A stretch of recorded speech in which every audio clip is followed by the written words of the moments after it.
Working on my gauges today. Got my wideband in there, swapped out the face because I like white gauges. Only reason these ones are cheap. That's why they're not white. But this boost gauge I had to take apart because I dropped that screw in there and I didn't want it rattling around because it didn't come with that nut to hold it on. So just gonna have one screw or the stud to hold on this vacuum plate and the gauge pod, but should be fine. But if you're wondering how to take apart these cheap gauges, you just peel that up. You see how it's all dented around because it's peeling it up. But yeah, that's how you come apart. Pull that out, pull this nut off, and then it comes right out. But yeah, that's the screw that's inside it. If you're wondering, probably not. I'm sure no one cares. Because why the fuck would you? It's $30. Surprised I didn't just throw it away myself. But I'm also trying to be cheap with this. So you can see the camber a little bit. Damn, boy. She thick. Had a thick ass boy. Not really.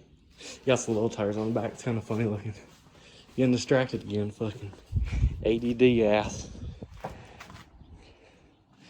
Oh. I'll move some stuff around in here too. But anyways, this is gonna go in there now. Then I might get these wired up today. And then this is the bung for the O2 sensor. Also gotta get some pipes fixed. Gotta fix those later once the water drains us down.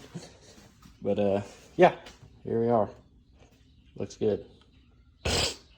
Also, this just slips on, and I don't really like that because it's under pressure. So obviously it could blow off, and I don't want to pull this off all the time.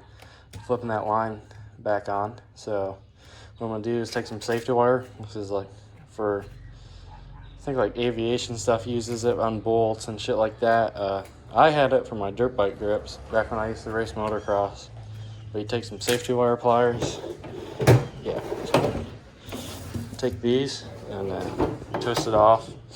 Then I'm gonna just wrap it around there real quick. This is actually what holds the drive shaft, or the magnets on my drive shaft on my truck. So it works good. Just careful not to over tighten it because obviously you can cut into that, or that wire breaks pretty easy too because it's pretty thin. So you can see it just literally twists, pull this knob, and then it spins this around. You can look up a video. I'm not gonna show you because it's a pain in the ass for me to film things and do it, and it takes the joy out of working on shit boxes for me. So I just do it, then give you updates. If you're wondering why my videos are so fucking shitty, that's why, because I don't really give a fuck. So I'm gonna put the gauges where the radio was. The only music I need is this fucking turbo singing to me. But anyways, fucking, this is like factory wiring. That's looks like a cigarette tray light bulb. I think that's a speaker wires. I don't know what these are. Put a lot of radios in cars for people, put radios in my shit. But I ain't ever seen some shit like this. Probably pretty simple, but it looks like there used to be another wire in there. But who knows? And the fucking antenna wire, you had a fucking gum wrapper on it and shoved it in the back. That explains. Oh, radio sucked in this thing. Like for actual FM service. It's bullshit. So I'm just gonna cut all this out. Assuming this is power wire because this is power with fuse. He didn't have a fucking alt. Like, he didn't have power all the time, so he had to it was always reset every time. Because there's constant power to a radio. And then when you turn the key on, it turns, like, it kicks everything on. If you understand what I'm saying, I'm sure you do. It's pretty simple. But anyways, I gotta cut this out. And look at this fucking ground, just electrical taped. Hold on, let's see. Alright, got that electrical tape off. Just wrapped it around that factory ground. But you know, people laugh, but I'd probably do the same thing. Probably about to do the same thing with these gauges. No, I'll probably run actual ground. But what the fuck? What in the hell? Oh, I guess a cigarette lighter. What the fuck's all that? And this light, yeah. Pretty sure it's supposed to go to the ashtray. These don't have an ashtray. I don't think. Maybe it used to. Maybe it had like a little radio on the ashtrays. Who knows? I don't fucking know. I'm just mumbling. I think a speaker used to go down here. Maybe. I don't know. It looks like it. But there's two on the door. Those gotta go. Let's fucking wait, baby.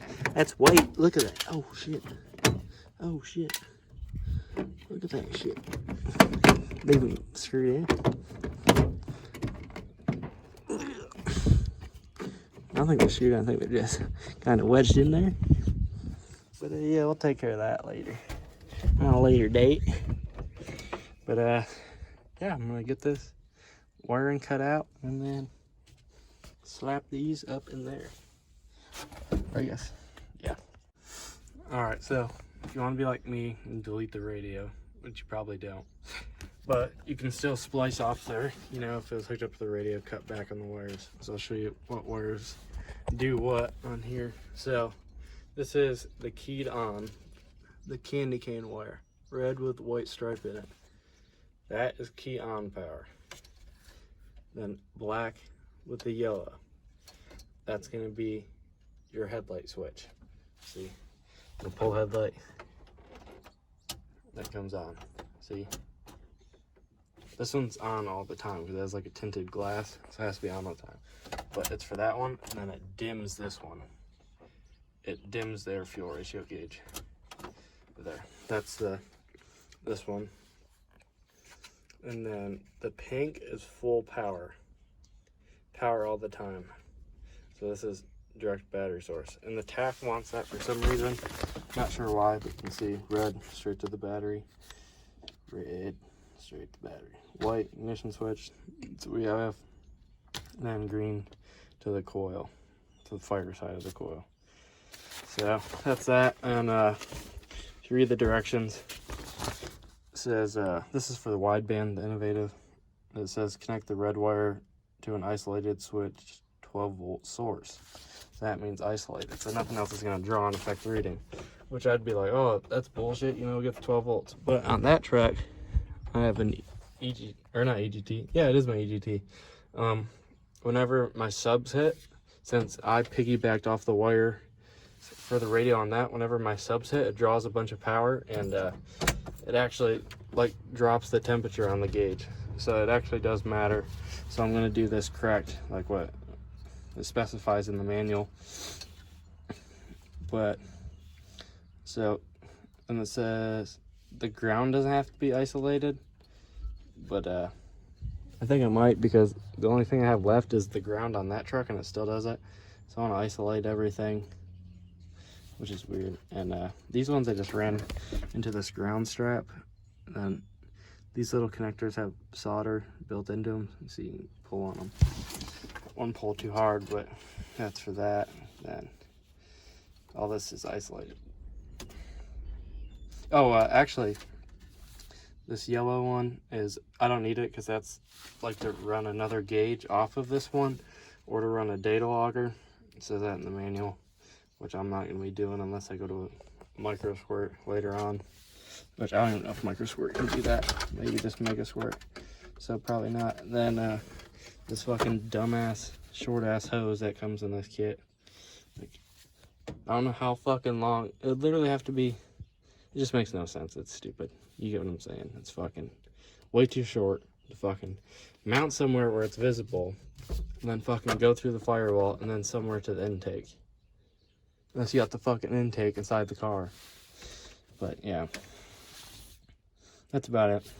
And then obviously you'll plug that in, and then I gotta weld the bung in. Yeah, for Dodge Dakota, those are the wires to piggyback off the radio wires.